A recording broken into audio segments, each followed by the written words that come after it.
इसकी बड़ी परीक्षा आ रही है क्या आरएसएस और बीजेपी में? कदम ताल करते दिखे, इसमें कोई दो राय नहीं, लेकिन आज की तारीख में सब कुछ ऑल इज वेल। हाँ बिल्कुल, आरएसएस सिर्फ इसी बात को लेकर चिंतित है कि वो विचारधारा से भटकना नहीं चाहिए, विचार से भटकना नहीं चाहिए, और जहां जहां कोर्स करेक्शन की जरूरत है आनी चाहिए विचार में, उसका जो है सुझाव देती रहती है कि संघ का जो एक लाइन है उसके अनुसार हो तो संघ का समर्थन मिलेगा। और उन्होंने सिर्फ बीजेपी के लिए नहीं कहा है, संघ ने तो हमेशा कहा है कि जो भी हमारा लाइन को अडॉप्ट करेगा उसको हम सपोर्ट करेंगे।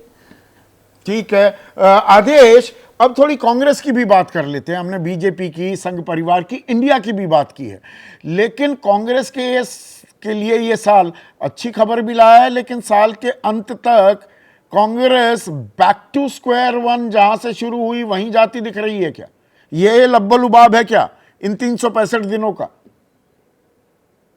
नहीं देखिए, पूरा नहीं कह सकते कि कांग्रेस पूरी तरीके से, दो राज्य अगर वो हारी, हरियाणा और महाराष्ट्र, तो फेल हो गई। इसका मैं ऐसे कह सकता हूं कि राहुल गांधी ने जिस मकसद के साथ इंडिया अलायंस का गठन किया था और उन्होंने कहा था कि मैं एक क्लीन स्लेट के साथ आया हूं, और उसका उसका जो मकसद था उसमें वो कामयाब हुए।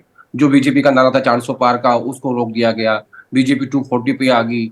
देखिए, प्रधानमंत्री मोदी से 240 सीट्स की बीजेपी खुद भी उम्मीद नहीं करती और लोग भी उम्मीद नहीं करते कि उनका परफॉर्मेंस इतना अच्छा नहीं रहेगा। लेकिन राहुल गांधी और कांग्रेस पार्टी इस बात में कामयाब रही कि सबको आपने जोड़ लिया, इंडिया गठबंधन को। दूसरा, आपने संविधान और कास्ट सेंसस के मुद्दे पे या ओबीसी के मुद्दे पे एक संदेश देने की कोशिश की, जिसमें आप कामयाब हुए।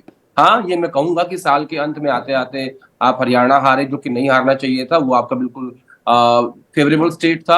आप महाराष्ट्र हारे और बुरी तरीके से हारे, वो भी नहीं हारना चाहिए था। तो ये देवेंद्र सिंह आदेश हमारे दर्शक हैं, दिल्ली वासी हैं, वो कह रहे हैं कांग्रेस में आने वाले साल में संगठन में बदलाव ही बड़ा एजेंडा दिखता है, या दिखना चाहिए बल्कि मैं कहूंगा, और कांग्रेस को अपने संगठन को भी मजबूत करना होगा। कांग्रेस का संगठन है कोई?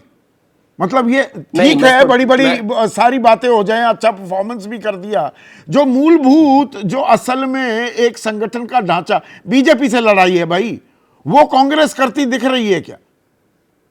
2022 में उदयपुर चिंतन शिविर में उदयपुर संकल्प लिया गया कि कांग्रेस पार्टी अपने संगठन को खड़ा करेगी। कांग्रेस पार्टी एक इलेक्शन सिस्टम बनाएगी, इलेक्शन मैनेजमेंट सिस्टम, लेकिन वो अभी तक बन नहीं पाया। मैं आपको उदाहरण देता हूँ 2-3 राज्यों के। जैसे हरियाणा में 2013 से ना जिला अध्यक्ष है ना ब्लॉक अध्यक्ष है। महाराष्ट्र, बिहार में लगभग 7-8 साल से प्रदेश कांग्रेस कमेटी ही नहीं है। जहां जहां संगठन है वो 15-20 साल से चेंज ही नहीं हुआ, और बाकी राज्यों में है नहीं। तो कांग्रेस पार्टी के पास जो मूल मुद्दा है वो ये है कि आपका जो ब्लॉक का अध्यक्ष है, जिला का अध्यक्ष है, वो आपका वर्कर जो होता है, जब जमीन का जो वर्कर होता है, वो वोटर को बूथ तक लेके जाता है, वो इनके पास नहीं है। तो अभी जब बेलगावी में वर्किंग कमेटी हुई, उसमें फिर खड़गे साहब के भाषण में ये आया कि हम इस अगले 2025 में अपना संगठन खड़ा करेंगे। लेकिन होता क्या है कांग्रेस पार्टी के भीतर कि 2022 में जब आपने संकल्प लिया उदयपुर में, 2 साल आपने कैसे बिताए, क्या क्या कर रहे थे आप लोग कि आप अपना संगठन नहीं रिवैम्प कर सकते? दरअसल मैं एक बात कहता हूँ कांग्रेस पार्टी के बारे में हमेशा, कि ये हरियाणा रोडवेज की बस की तरह है, उसके पीछे लिखा होता है या तो यूं ही चल लेगी। तो ये एक इनकी दिक्कत है। इसमें इनमें इनके वर्किंग स्टाइल में, इनके चुनाव की हार से कोई बदलाव नहीं आता। आप देख लीजिए, मैं डे वन से कह रहा हूँ कि हरियाणा की हार हुई, कुछ बदलाव हुआ? कुछ नहीं हुआ। महाराष्ट्र की हार हुई, कोई बदलाव हुआ? कुछ नहीं हुआ। करेंगे भी नहीं। रिपोर्ट चल रही है जी, बना रहे हैं जी, देख रहे हैं जी। ये अभी भी उसी तरीके से जी रहे हैं कि हमारा एक दिन टाइम आएगा, जनता मोदी जी से फेड अप हो जाएगी और फिर हमें वोट दे देगी, हम सत्ता में आ जाएंगे। हाँ, वो सत्ता को कन्वेयर बेल्ट माना हुआ है कि भाई सूटकेस अभी तो बीजेपी वालों के आ रहे हैं, मेरा सूटकेस भी आ जाएगा, मेरा नंबर भी आ जाएगा, ये कांग्रेस माने बैठी है। ऐसे में अब आप सभी से, और छोटा छोटा मैं 15-15 सेकंड का जवाब चाहूंगा। विनोद, आपसे शुरू कर रहा हूं। 2025 की सबसे बड़ी हेडलाइन क्या होगी? क्या होगी सबसे बड़ी हेडलाइन? 2025 की सबसे बड़ी हेडलाइन है कि इस देश में ब्रेकडाउन ऑफ कॉन्स्टिट्यूशनल मशीनरी क्या है, और हम डिस्कशन कर रहे हैं। आरएसएस ये कह रही है, वो सोच रही है, वो कर रही है, वो कह देगी। It is a clear breakdown of constitutional machinery. ये देश संविधान के अनुसार चल रहा है क्या?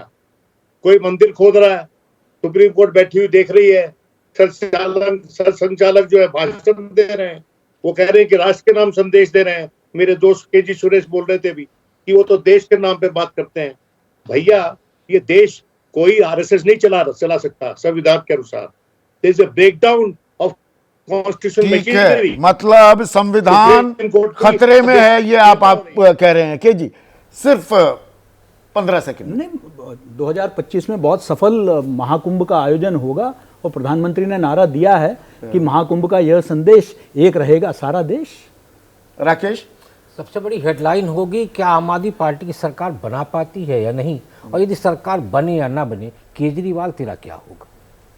दिव्यांग, मुझे लगता है कि आने वाले साल में जो सबसे बड़ा और सबसे ज़्यादा निगाहें होंगी वो यूसीसी और वक्फ बोर्ड का जो बिल है उस पर होगा।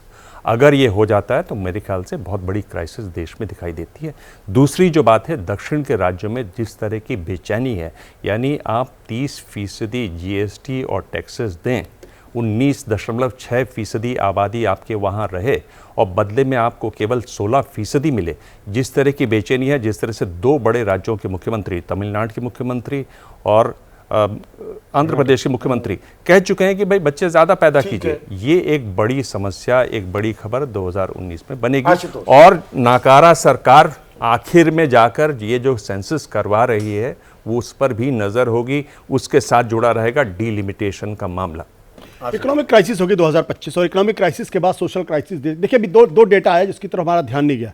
एक डेटा आया है कि जो हमारा फॉरेन पोर्टफोलियो इन्वेस्टमेंट है वो घट के 99% का ड्रॉप है उसमें, और जो आपका फॉरेन डायरेक्ट इन्वेस्टमेंट है वो 162 करोड़ 162 बिलियन डॉलर था, वो इस साल घट के 2 है। अगर इन्होंने इकोनॉमी हैंडल नहीं की तो एक बड़ा सोशल क्राइसिस इस देश के अंदर डेवलप होगा, जो नरेंद्र मोदी और संघ परिवार के लिए फाइनली एक बहुत बड़े संकट का कारण बनेगा। आदेश, मैं ही जानना, मतलब मेरे लिए इंटरेस्टिंग ये है कि बिहार की जनता क्या फैसला करेगी। क्या बीजेपी के साथ जाने के बाद भी नीतीश कुमार सेकुलर बने रहेंगे? हालांकि वो बने रहते हैं। मुझे ये देखना है इस बारी कि इस बार, क्योंकि इन 5 सालों में काफी पलटी मारी है उन्होंने, कभी इस तरफ कभी उस तरफ। इस बार बिहार की जनता किस तरह का निर्णय लेगी, ये देखना इंटरेस्टिंग होगा। और बीजेपी नीतीश कुमार के साथ कैसा हश्र करेगी, ये भी इंटरेस्टिंग होगा। तो 2025 भी राजनीतिक लिहाज से बहुत कुछ अभी होने वाला है और बहुत सारी चीज़ें, बहुत सारे मुद्दे पहले से ही मैदान में आ गए हैं। और मोटा मोटा खाका अगर आप देखें, सनातन और संविधान और फ्री की रेवड़ियां जीतने का एक अटूट फॉर्मूला क्या बनता दिखाई देगा। आज सीधा सवाल में बस इतना ही। फिर से a very happy new year. नमस्कार।